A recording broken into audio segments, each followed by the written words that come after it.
Hello, everybody. Carla Nicole, Wisdom Coach. I hope you guys have a wonderful, wonderful day. If you have not yet, be sure to subscribe to this channel. I give a lot of information, I give a ton of advice, and I also give a lot of wisdom. Um, let's talk about it and let's get started.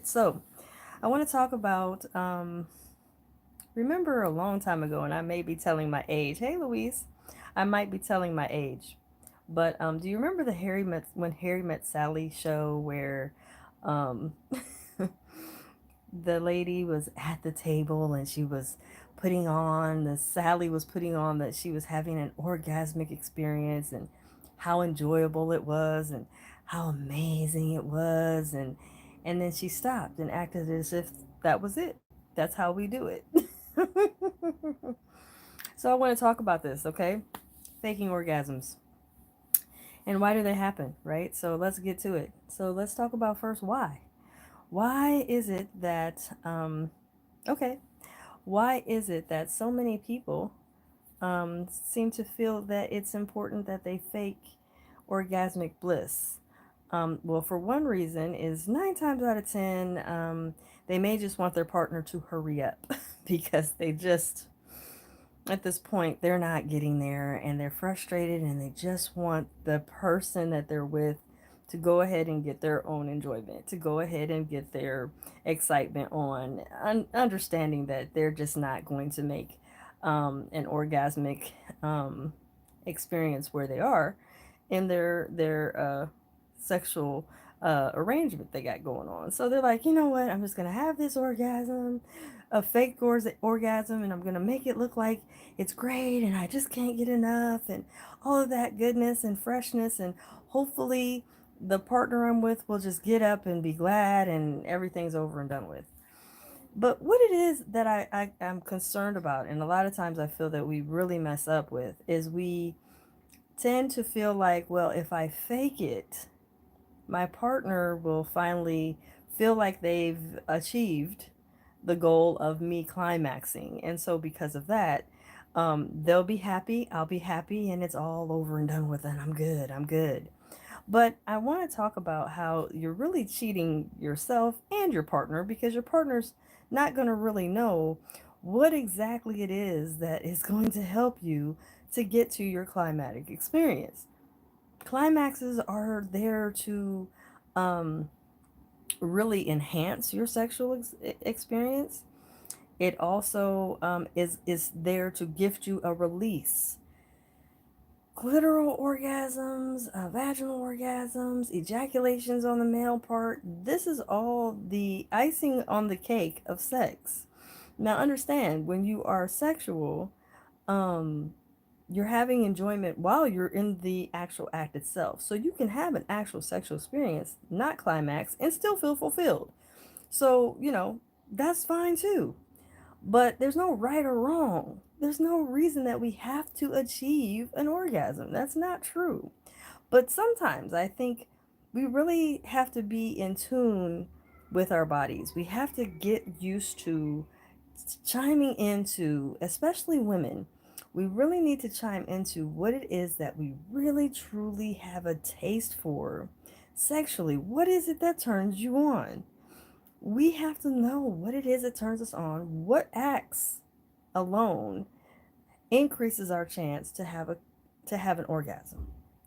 And when we do this, we don't have to resort to, I guess, saying, well, I'm doing what I can, but I'm just not getting there. It's not happening.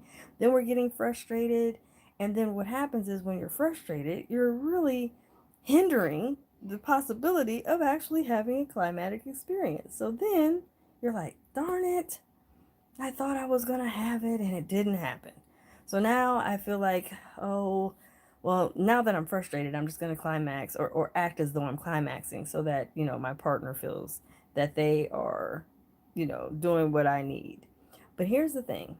When you tell your partner or when you gift your partner a faking of an orgasm, you're actually doing yourself, like I said earlier, a disservice.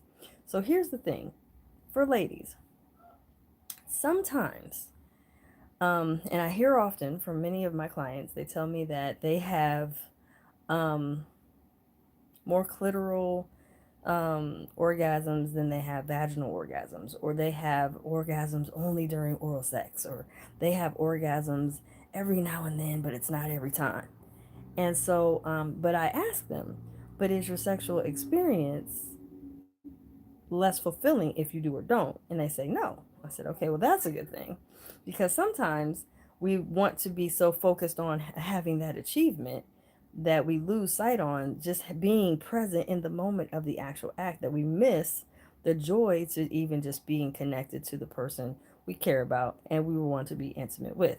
So, therefore, a lot of times we're like, oh, darn, I thought I was going to achieve this. It didn't happen. So now I'm a little frustrated. But listen, for women, we are very, what I call, we are those slow to get excited, or it takes a lot to move a woman. So, with that said, I encourage my male clients that are that are going through, you know, going through a sexual experience with their woman that has a low libido. I tell them a lot of times, you got to get back to flirting. You got to get back to flirting. You got to get back to being in touch with your lady. You got to spend more time touching on her mind throughout the day, sending little flirty texts, calling her on your lunch, staying in tune with what that woman's needs are, being engaged. You know, I talk about this often when it comes to sexual activity. You have to be engaged with your partner, because if you're engaged with your partner will feel more excited about being with you. So all day long you're engaged with each other. Yes, but even though you're engaged with each other, you're actually having that foreplay, if you will, audible foreplay, by staying in touch throughout the day, by flirting, by calling, by staying in touch, talking to each other, staying alive in your relationship, and not deadening each other by not being present with each other. So, this is key. So, for a woman, we are slow to cook here. We are slow burners. We're like the incense that burns. When you burn an incense, it takes a while for the incense to burn. So that's how women are. As women, we need a lot of touching and caressing mentally. And then we also need to have certain stimulations throughout the day, but during the actual act, a lot of stimulations also need to be taking place. So when you learn your partner, a lot of times we miss this part, but when you learn your partner's sensitive places, for women, the back of the neck, um, the nipples, um, the back of the knee, the buttocks, all of those little places that are often not touched, but when they are, sure, it actually implores a newfound generation of it's like a sign that the woman wants to be intimate. So when you do these things, when you touch those areas of the body on the woman, it can now get her sparked to want to now be engaged sexually. Sometimes women have orgasms and they don't even realize it. And it's not hard. That can happen, that you're having an orgasm but you don't realize it. But you have to be, ladies, you have to be in tune with your body. So what does that mean? When you are, ladies, if you are self-pleasuring or masturbating, pay attention to how you have different sensations vaginally. What do those different pulsations happen, and where do they happen inside you when you are self-pleasuring by yourself? Once you start to pick up that understanding, you'll start to notice that different pulsations and different little signals and different little, I call them little energy um, bulbs, or bulbs, or little sparks of energy that go on down there. When that starts pulsating around the area of the vaginal canal, or around the clitoris, all of those areas that's pulsating, those areas are telling you this is an area that I need more stimulated. So when you do the self pleasuring or the masturbation, you will find, oh, okay, Now that I'm having the the extra joy going on down there, you will find that you actually increase your lubrication, and then you begin to get wet and all of those things. So when that happens, that lets you know, okay, this is what moves me sexually. So when you are intimate with your partner, you can tell them, I'm moved by this. And so when he starts to, even certain sexual positions can help you to climax harder or more often. Certain positions help you sexually also. So for instance, you don't always have to be in one position often, but um, for I know a lot of women, including myself, I think you get a lot of pleasure being on top. Another very good position for women, I think, is doggy style, or the man on top of you on your back. Um, and another good position is with him on top. Now, I think that, when you are having those different positions and you have those different experiences, understand that if you allow your mate to um, massage the clitoris while he is penetrating you, like I said, that can actually increase your chance of not only just being orgasmic, but multi orgasmic, because now you're having stimulation clitorally and you're also having stimulation from his penetration. So all of these things are going great. And guess what? You don't have to fake it. You don't have to fake that you're having an orgasm, because you are having an orgasm. You are having them. And you are actually in tune with knowing how they feel. And let me say this, and I say this every time, every trip, every live, I say it all the time: not all orgasms are created equal. So some orgasms may be more subdued than others. Some orgasms may be more intense than others. So that's fine. Just understand that that could be the case, but don't discredit it. It's still a joy to take heed to. And here's the thing: when you start to pay attention, like, oh, here's my orgasmic experience, really be in tune with that. See, a lot of times we lose sight on how great orgasms can be because we are not in tune. We're not present in the present space or in the present era of the whole aura and zen of the experience. So we're losing sight on where we could really be having a great climatic experience. We're missing it. You know what I'm saying? And so we're not finding ourselves in joy with what we are gifted with.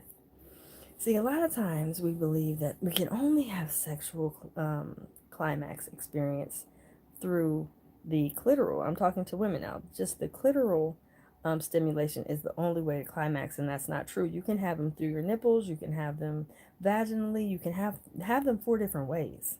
And I told you guys that before. So you have to check out my other playlist, which is the Sensually Speaking playlist. And I go through all of this detail on how you can actually have more than just 4 ways or 4 ways of having climaxes. So it's possible, trust me. And gentlemen, I understand that some gentlemen also fake it.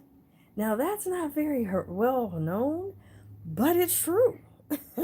There are men that actually will fake that they are truly experiencing sexual joy when they are not. And so, with that said, there is a way to which a man is just trying to act as though he's really enjoying it, but he's really just wanting it to be over. And he knows, most men know, that normally after they climax, then the sexual experience or escapade is over with. So, a man can say, well, yeah, I had one and it was great, but he really didn't. And so men fake it too. Again, he's doing himself a disservice because he's not showing or sharing what he really truly needs in his sexual bliss. What do you need sexually stimulated here? What is it you truly need? And once you understand that, or once you take heed to what it is you need, then guess what? you have it. You have what you need. And then you're able to gain a whole newfound experience.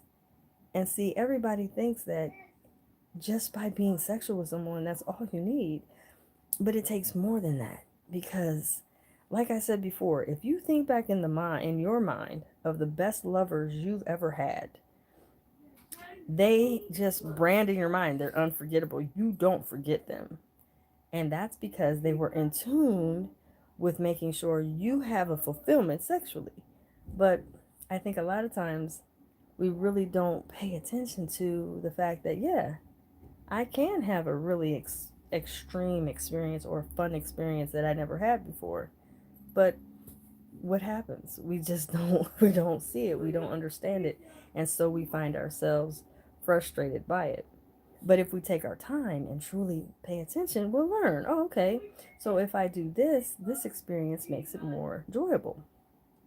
Men also have places on his penis that are often unnoticed, especially the gentlemen that are very endowed or large. There may be spots on his penis that is not ever touched, which I know that seems ironic, but the larger a man is, not all the time is he able to insert all the way inside of a woman. So some of the inches of his penis is not tended to.